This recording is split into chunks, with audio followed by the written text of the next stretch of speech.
Welcome to Nash Fit Training Podcast. I'm Dr. Nash Jocic, PhD in philosophy, author, international speaker, fitness expert and nutritionist, and former bodybuilding champion.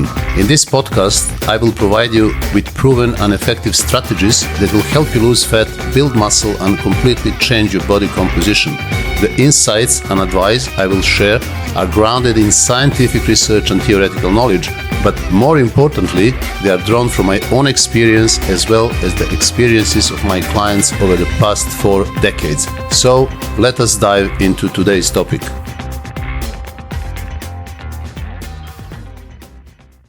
Hello everyone.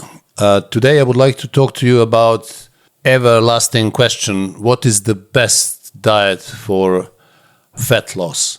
As you know, there has been a lot of talk about this subject for decades, and all kind of experts have come out with all kinds of diets that will answer this question. But from my own experience, and also experience of thousands of clients that I've seen in the last 35 years, I can tell you that the best diet for fat loss is the one that is most sustainable for you.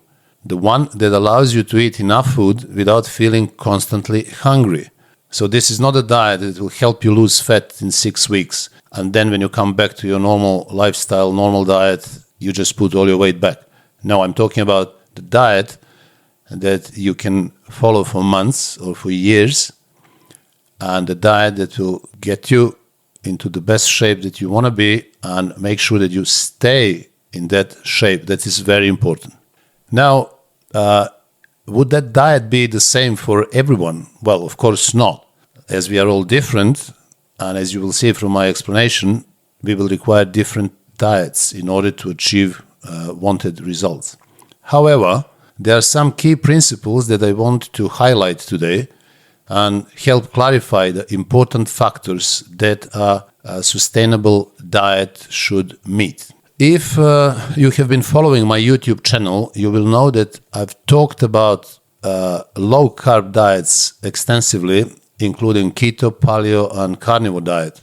What they all have in common is that they are all low in carbohydrate content, which is a major reason why they work for many people. In this episode, I will focus on 2 critical contributions to fat accumulation in order to uncover the secret to a successful diet, which is overeating and food addiction. Before diving into the specifics of low-carb diets, let's start with a reminder. The primary cause of fat accumulation is overeating. This applies to all macronutrients: fat, carbohydrates, and protein. Overeating means that you are consuming more calories than you burn, and the excess gets stored as body fat. For example, if your basal metabolic rate, I will call it BMR, requires 2,000 calories to maintain essential functions like breathing, digestion, heartbeat, and you eat exactly 2,000 calories without exercising, your weight will remain stable. However, if you consume more, let's say 2,500 calories a day, this extra 500 calories will be stored as fat. And over time, this caloric surplus can lead to gain of 10, 20, 30, or even more pounds of body fat. It is true that some foods are easier to overeat than others, particularly highly processed foods that are high in both carbohydrates and fats. Things like biscuits, chocolates, ice cream, not to mention sugary drinks. So these foods and drinks are calorie dense and not very filling.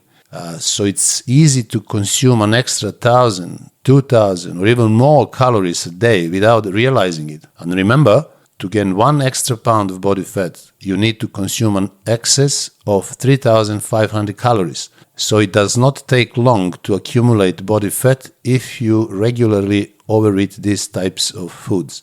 On the other hand, it is much harder to overeat foods like meat, chicken, fish, eggs, broccoli, cauliflower, lettuce, and similar. There are a few reasons for this. First, high protein foods tend to make you feel full more quickly and effectively than foods that aren't high in protein. For example, eating meat will make you feel satisfied faster than eating plain rice or pasta, not to mention sweets like ice cream or biscuits. Second, foods high in fiber such as broccoli, lettuce, cauliflower have a similar effect, making you feel full sooner. Plus, vegetables like this are low in calories, so you can eat a good amount of them while still consuming relatively few calories overall. Another reason why some foods lead to overeating is addiction. You have probably never heard of somebody being addicted to eggs or meat. I certainly haven't. But at the same time, we all know how addictive foods like chocolate, ice cream, biscuits, or carbohydrates in general are. So why is that? Why are foods high in sugar or other carbohydrates so addictive? Why do so many people feel the need to eat carbohydrates with every meal, sometimes even 6, 7, or 8 times a day? Is it simply because they enjoy carbs, or maybe because they feel better after eating them? The reason is primarily physiological, and here is how it works. Every time you eat carbohydrates, your insulin levels rise. Insulin is a hormone produced by the beta cells of the pancreas, and its main role is to lower blood glucose levels by transporting glucose into muscles and the liver, where it is stored as glycogen, a form of carbohydrate used during intense exercise. However, because many people have nearly full glycogen stores due to the lack of intense exercise or overeating carbs, the excess glucose is transported to fat cells and stored as fat. What triggers this dependency on carbohydrates is the rapid drop in blood sugar that follows, caused by the increased production of insulin. When blood sugar drops too quickly, it can cause unpleasant side effects like hypoglycemia, which manifests itself as trembling, shakiness, rapid heartbeat, and overall weakness. Over time, the constant intake of carbohydrates lowers the sensitivity of insulin receptors in muscle cells, leading the pancreas to produce more insulin to compensate. This excess insulin quickly lowers blood glucose levels, creating a craving for more carbohydrates to restore blood sugar. This cycle of high and low blood sugar is hard to break, and it is the primary reason for carb addiction. As we know, this addiction often results in an increase in body fat, particularly the more dangerous fat stored around internal organs.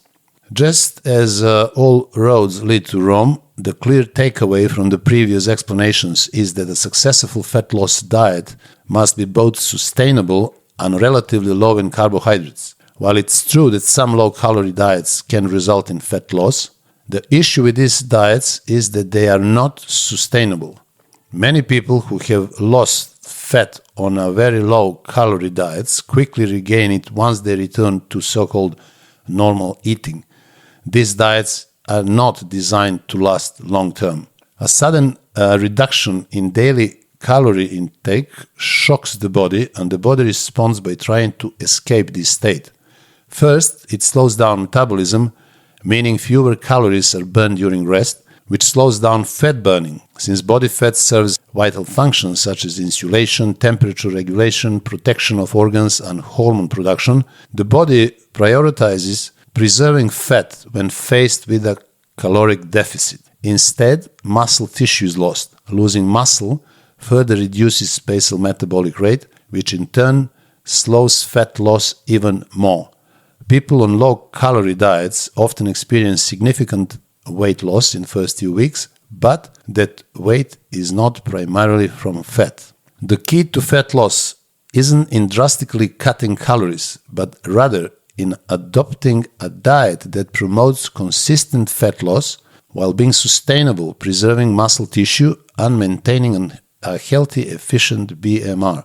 This approach allows the body to burn fat gradually without side effects like headaches, weakness, fatigue, irritability, dizziness, muscle loss, or a decline in strength and energy. While some individuals with naturally high or fast BMR can successfully lose fat while still consuming a moderate amount of carbohydrates, most people, including myself, respond better to lower carbohydrate diets. These diets are often easier to maintain because they are high in protein, high in fiber, and contain moderate amounts of fat, making them both filling and satisfying. For instance, foods like Meat, fish, and eggs are relatively low in calories, and fiber-rich vegetables like broccoli or cauliflower contain almost no calories. Let's take an example.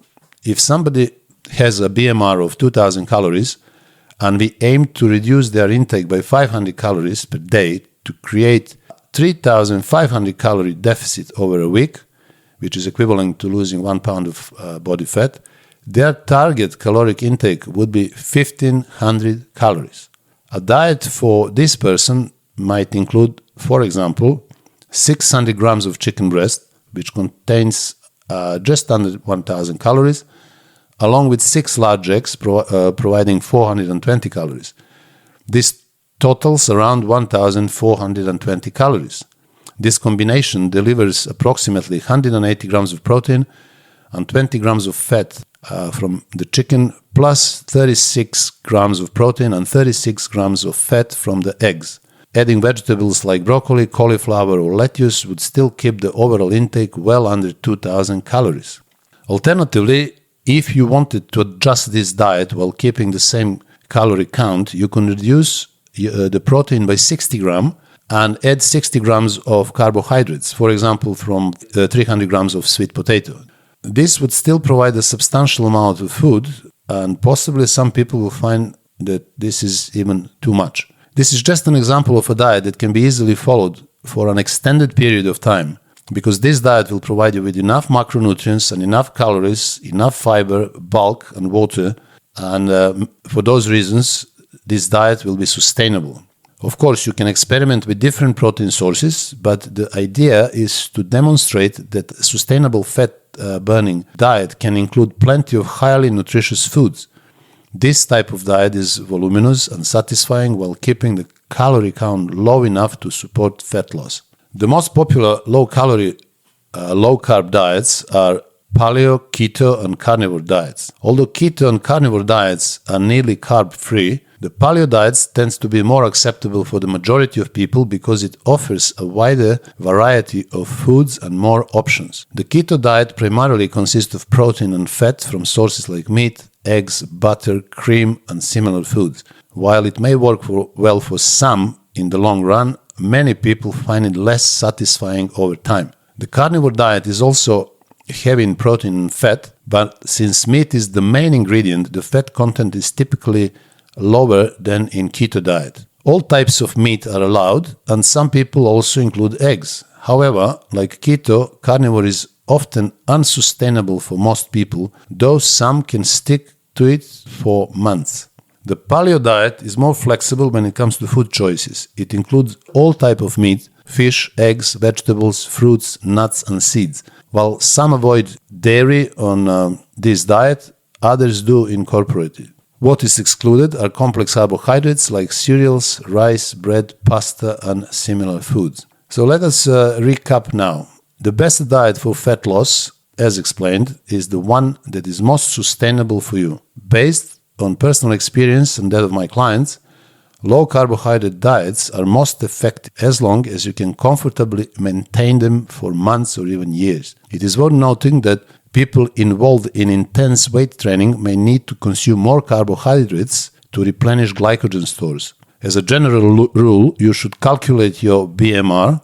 There are many different online calculators that you can use, and then aim to reduce your intake by 500 calories per day to lose approximately 1 pound of fat per week. Low-carb diets have proven to be effective for most people, including myself and most of my clients. If you want to learn more about the right diet and resistance training for fat loss, I have to full-heartedly recommend my ebooks Fat Loss and The Ultimate Nutrition, which are available on my website's shop page at nashfittraining.com and has already helped many around the globe to lose fat successfully.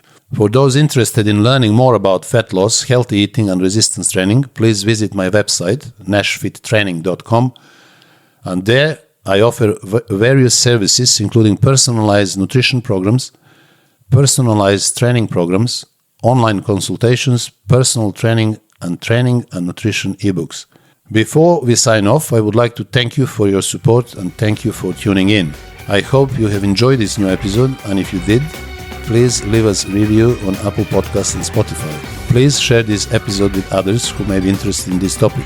Also, feel free to let us know what topic you would like to see covered in our future episodes. And if you love these episodes, don't forget to subscribe to the podcast and never miss an episode. Take care of yourself and see you next week for a new episode.